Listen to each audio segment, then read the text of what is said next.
When I first finished Hyper Light Drifter, I almost cried. The credits rolled and the final song started playing, and I just found myself overcome with a kind of emotion that no other game had ever really made me feel. But if you'd asked me why I was feeling those things, I don't think I would have really been able to tell you. I had essentially no idea what had actually happened in the game, and could not even explain the basics of what was going on in the plot. But, for whatever reason, the game still spoke to me on an extremely personal level. The game's presentation was powerful enough, and its design cohesive enough, that even despite barely understanding its actual narrative, it still achieved what it set out to do. Hyper Light Drifter is one of the most beautiful games ever made, and it's an experience that I will likely never forget, and yet it did it all without saying a single word.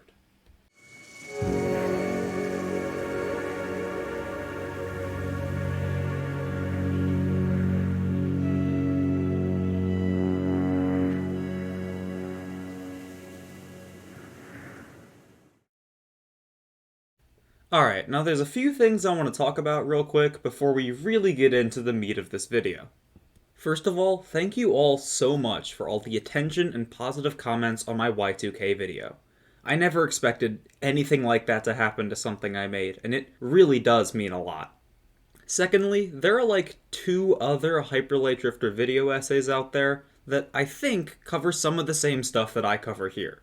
Now, I haven't seen them, and when I was writing this script, I wasn't even aware they existed, so any overlap in content that there might be is purely coincidental. Alright, and with that out of the way, thanks for watching. I hope you enjoy the video. Hyper Light Drifter is a game that banks a lot on its atmosphere. It's a game less focused on conveying clear, understandable information to the player, and is more content to let them soak in the environments and draw logical and emotional conclusions for themselves. It features by far some of the most beautiful pixel art ever put into a game, helped tremendously by its vibrant and iconic usage of color. Deep reds, mysterious purples, soft blues, and harsh blacks make up the majority of the game's color palette, and each of those color choices contributes massively to establishing the tone and atmosphere of each area. Now, outside the tutorial area that the player starts in, and the town that serves as the hub area in the middle of the map, the game contains 4 distinct zones that the player can explore. The first 3, the mountains towards the north, the marshes towards the east, and the woods to the west, can be done in any order, but the last towards the south can only be accessed after the other 3 are completed. Rather than just feeling like levels in a video game for the player to acquire items and fight enemies within, however, the game's sublime art direction creates an extremely distinct atmosphere between these areas that gives them an immense amount of character and personality. Those snowy mountaintops towards the north carry a much more lonely and solitary vibe than the ruins and temples towards the west, and the pristine lakes and waterways at the east contrast sharply with the violence that occurs there. This distinction between the areas and the innate sense of ambiance that permeates the whole game are assisted massively by the masterful soundtrack for musician Disasterpiece. It is genuinely impossible to talk about this game without mentioning his fantastic music. His perfect synth score is always present in any of the game's locations, and the variety of those tracks provides even further distinction between them.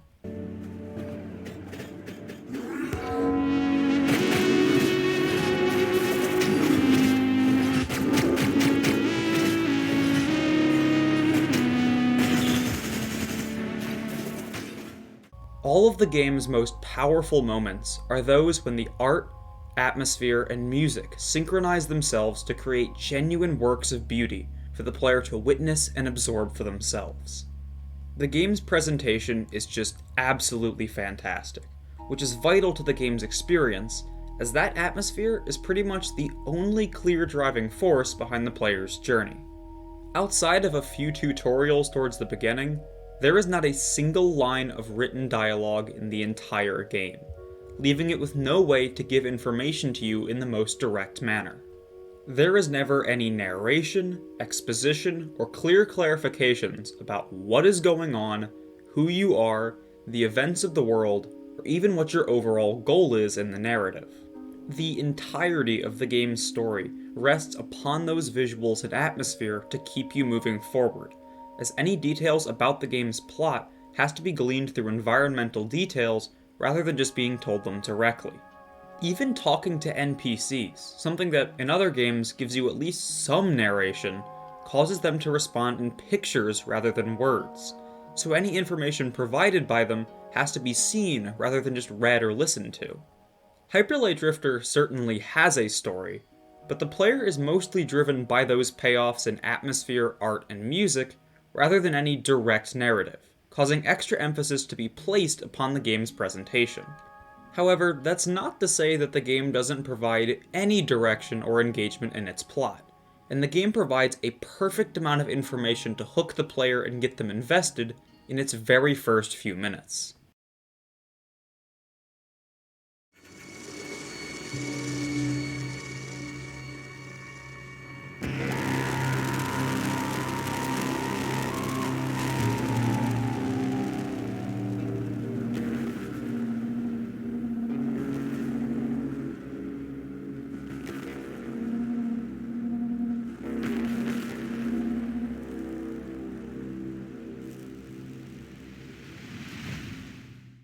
Hyperlight Drifter has the single best intro to any game I've ever played.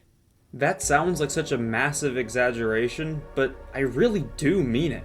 I almost want to just let it play in its entirety here, but I'll hold back on that bit of self-indulgence.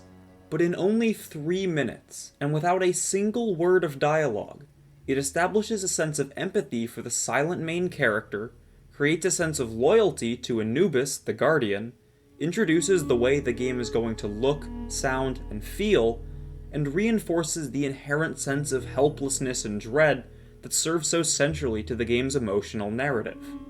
It also sets up several core questions and mysteries that the player will want to know more about. What were those titans? What was that sigil over the world map?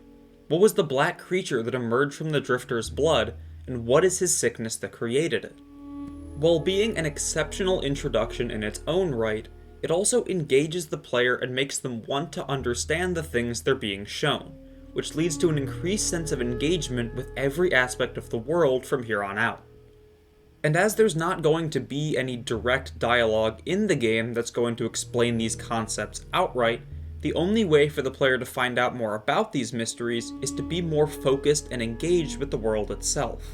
Seeing the fragments of these titans scattered throughout the world is now much more significant than simply finding a cool piece of scenery, as the player has direct experience with how terrifying these things used to be, and how they connect back to the Drifter's mysterious past. Whenever Anubis, the dog creature, reappears in the game, he doesn't say anything, and simply guides the player in the right direction. This intro effortlessly establishes a level of trust for Anubis that doesn't require a single line of dialogue, and it is shown as the only entity to offer any sense of reprieve and guidance for the Drifter, even in those first few minutes. The intro immediately gets the player invested in the game's mysteries, visuals, and characters, and serves as an incentive to pay attention to the environments and create connections for yourself as the game continues. If the player simply woke up at the campfire where the gameplay actually begins, this lack of context or setup would encourage less engagement and a more passive experience. But this brilliant introduction perfectly encapsulates the tone and player-focused narrative that the rest of the game capitalizes on.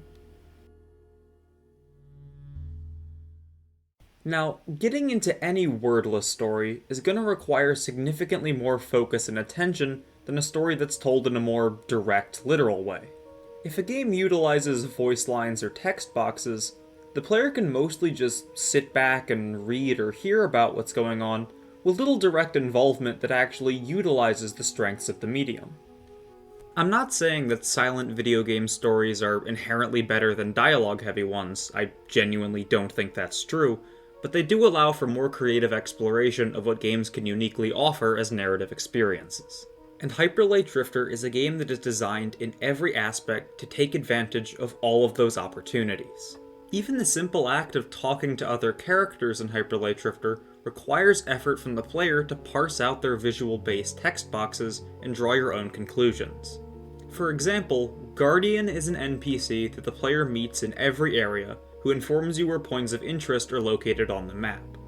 He explains his backstory in only a few images the first and last time you meet him, but realizing that he's gone through many of the same experiences as the Drifter and will likely meet the same fate is something you'll only realize if you pay close attention to the images he speaks. Similarly, one of the game's most famous moments is climbing to the top of a mountain peak in the northern area and seeing a massive titan frozen into the side of another faraway mountain.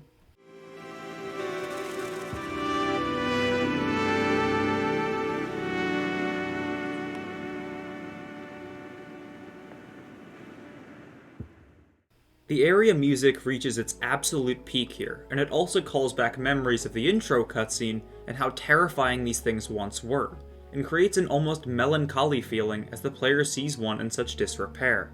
While this moment is powerful in and of itself, paying attention to it and remembering it for later pays off in the long run as well. Much later in the northern area, you find yourself up on top of another mountain peak, and upon moving to one side of it, this is what you are greeted with.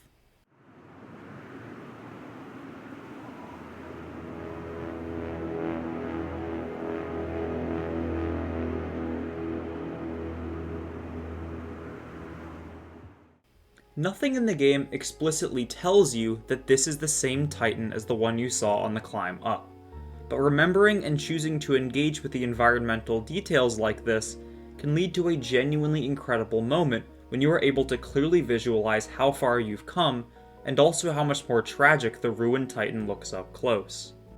Moments like this that aren't telegraphed to the player through dialogue or descriptions will always be more powerful if the player is able to notice them, as it's a connection that they made on their own by engaging with the world, and Hyperlight Drifter is full of these moments.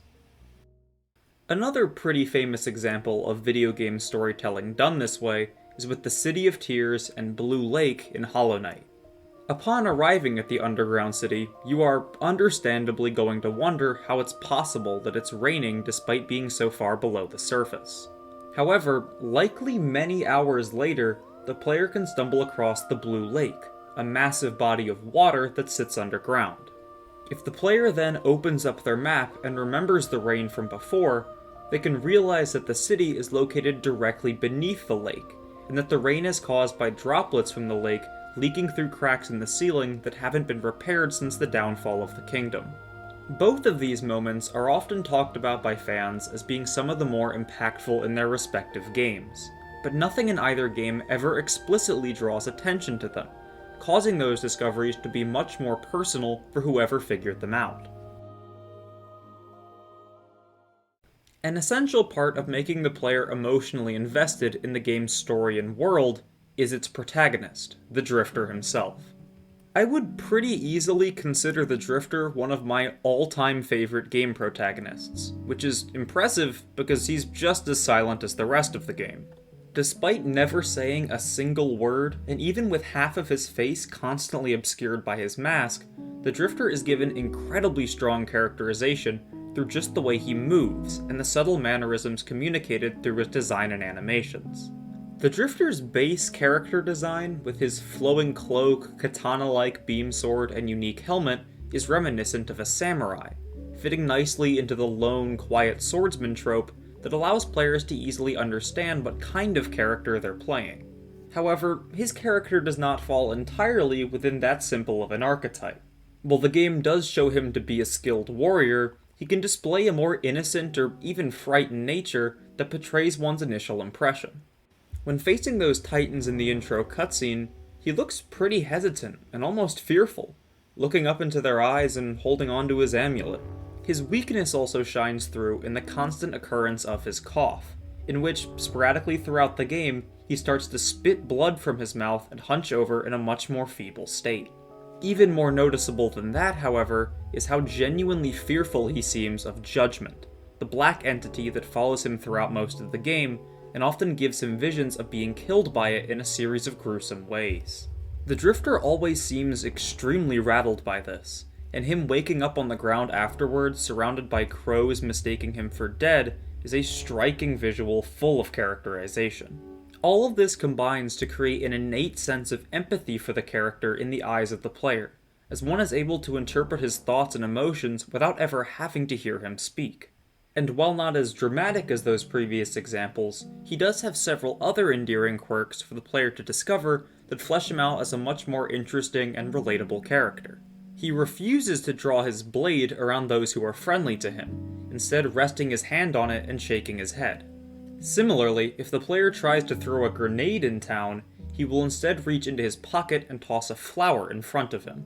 If he gets wounded in battle, he begins to cough much more frequently and holds his side in pain, and looks genuinely relieved if he's healed from this state. If left idle for too long, the Drifter will sweep back his cloak and sit down on the ground, seemingly enjoying this small reprieve from all the fighting he has to do. Even the chain dash, one of his most iconic and visually exciting moves, carries a large amount of characterization within it, as halting it abruptly will cause the Drifter to slide forward, kicking up dirt and struggling to catch his balance. Colliding with a wall while chain dashing will also cause him to hit it quite heavily, knocking him to the ground and taking a moment as he has to catch his breath and stand up. None of these animations are extremely intricate or convey emotions that are that particularly complex, but that's kind of the point. They are small details, tiny little innocuous things, but that's what gives people character. With all of these animations adding up, they do wonders to establish a sense of personality for a character who you never directly hear from. Silent protagonists are not a rarity within games, but they usually act as more of an insert for the player into the game's world, or are accompanied by other characters who do the majority of the talking for them. The Drifter, however, is his own character entirely, and is also completely alone in his travels besides his equally silent hovering robot companion, leaving no one to do the talking in his stead. These small moments of characterization through gameplay and animation are then the only real interactions the Drifter has with the person playing the game, and as such come off much more meaningful and memorable than they would be in a game full of dialogue. In a world like Hyperlight Drifters, that is strange, dangerous, and full of bizarre alien concepts, these little moments of humanity shine through and make the Drifter a perfect protagonist for this setting. This kind of non-verbal characterization actually applies to a lot of its non-player characters as well, and is shown off beautifully in the game's hub area, the town at the center of the map. This place is home to dozens of people, most of whom just walk about their day with little regard for our main character. But many have their own unique, personalized animations that give off a similar level of human relatability in an otherwise strange and almost indecipherable world.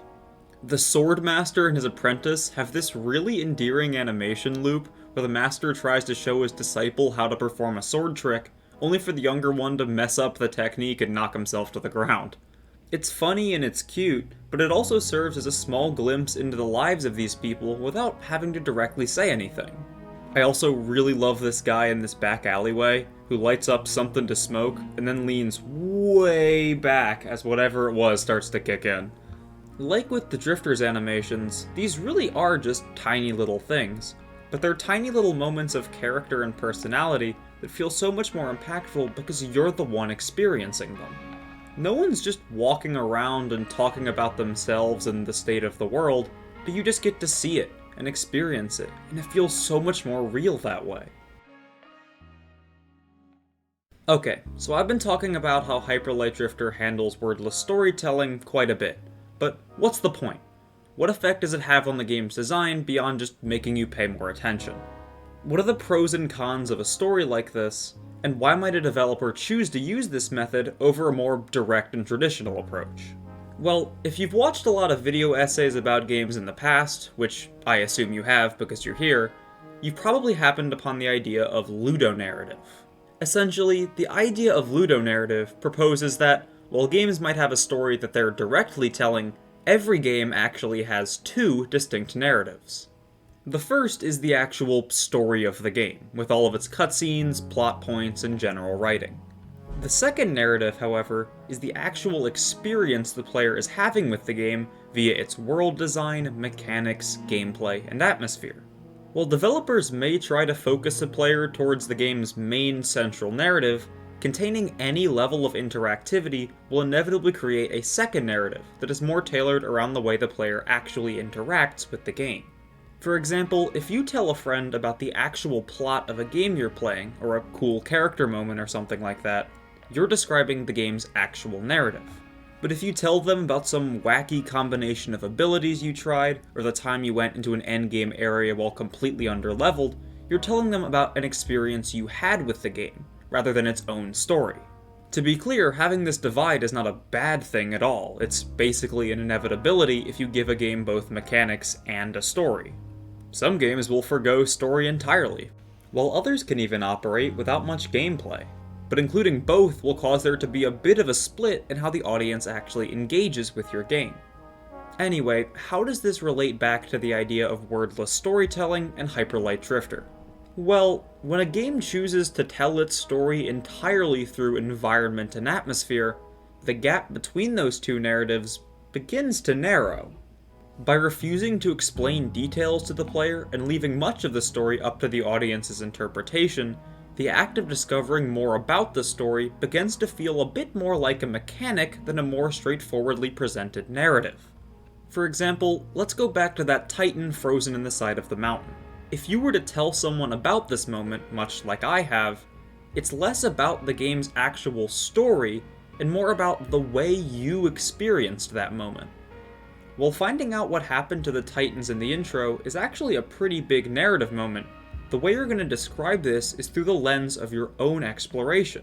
It's less, man, it was cool when this happened, and much more, man, it was cool when I figured this out. And this is, inherently, narrowing that gap between the game's story and the way you experience it.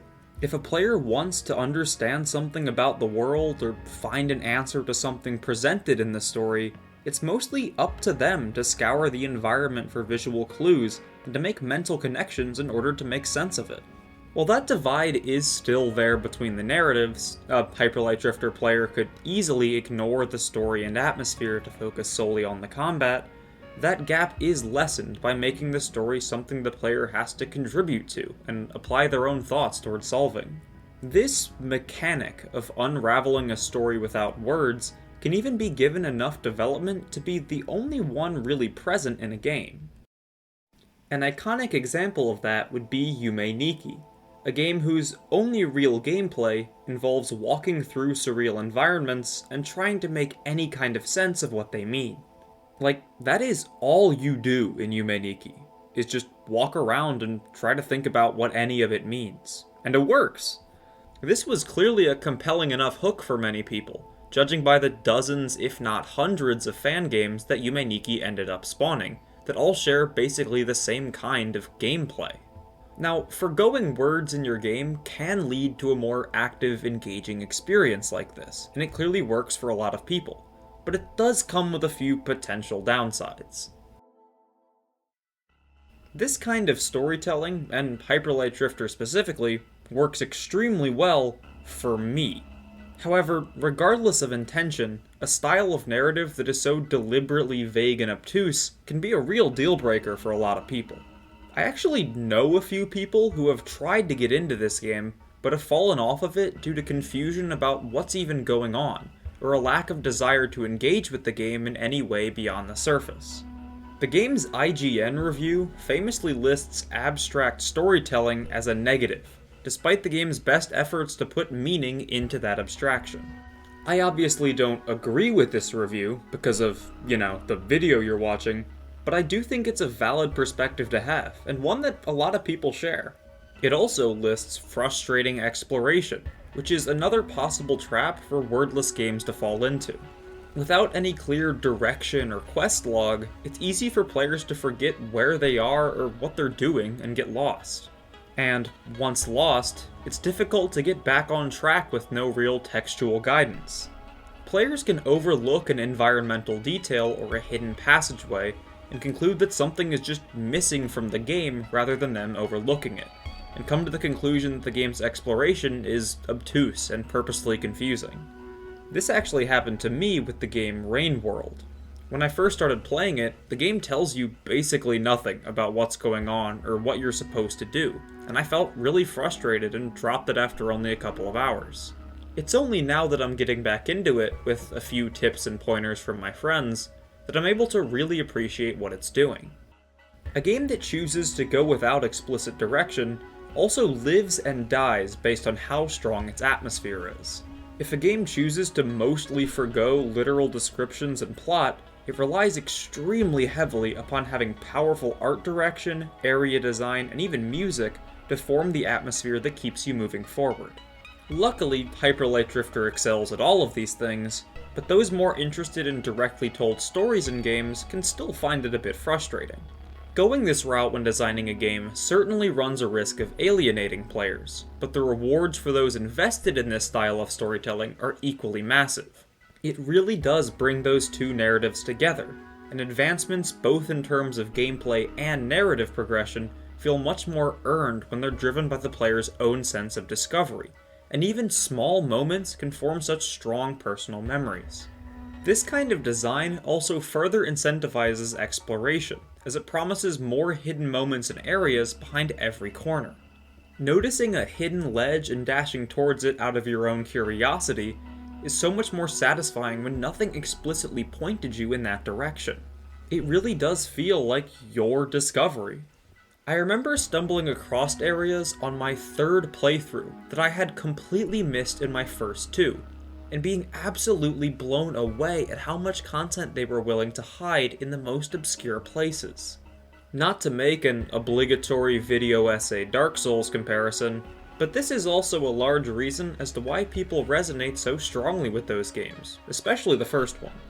While those games are unlike Hyper Light Drifter in the sense that they feature dialogue and more cohesive lore, its exploration is driven entirely through the player's own incentive, rather than any explicit quests. Stumbling across the painted world of Ariamis, or finding your way down into Ash Lake, is such a memorable moment for so many people because the only thing that led them there was the curiosity brought upon by a more vague world design. These games, as well as Hyper Light Drifter and others like it, are able to utilize the positives brought upon by wordless storytelling and use their visuals, music, and atmosphere to help compensate for some of the weaknesses that this approach can invite.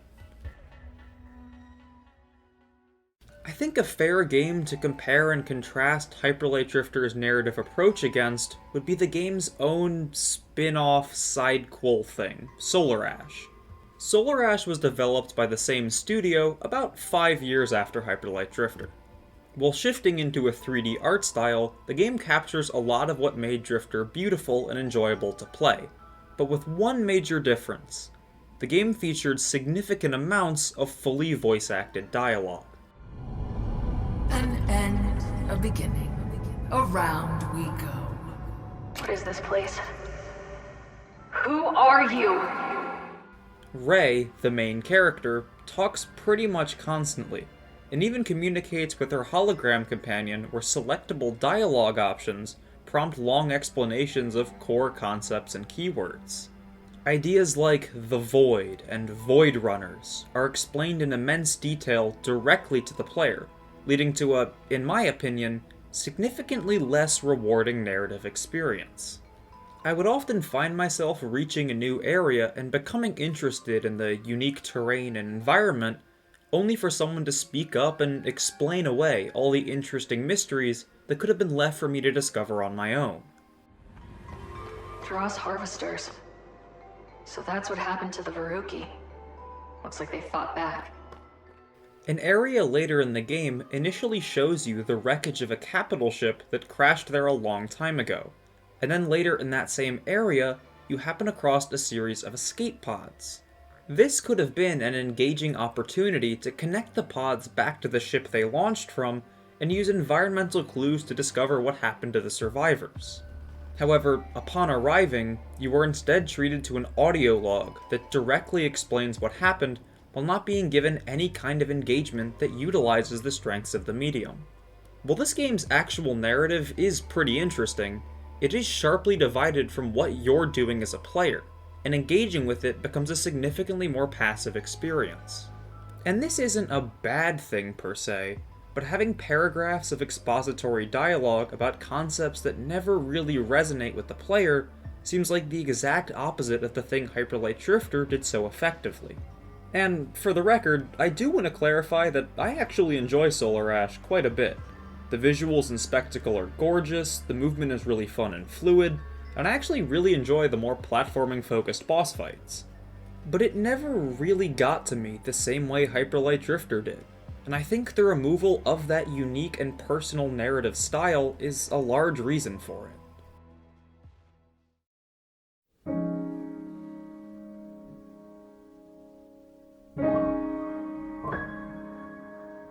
So why, when I first played Hyperlight Drifter all those years ago, did it impact me the way it did? What about it emotionally resonated with me in a way that so few games ever have? Well, I think it's because, more than any other game I've ever played, it truly felt like my journey. Every step of the way, I was engaged with this haunting and beautiful world, and was tasked with taking something away from it for myself. In every moment, both significant and small, the game trusted me to get something from this world without explicitly telling me what to think or how to feel. It's a game and a style of storytelling entirely driven by your own emotions and desire to learn more on your own terms, fully utilizing the strengths of the medium in a perfectly cohesive experience. Even if I didn't fully understand the exact specifics of what was going on in the narrative, I didn't need to. The implicit and personal connections that the game is able to forge through its music, visuals, exploration, and sublime atmosphere were all the game needed to emotionally convey itself to its audience. Hyperlight Drifter is a truly unique and personal game, and stands as an icon of what these kinds of narratives can do when given enough attention. It says more than most games ever could, and yet it does it all with a completely silent narrative.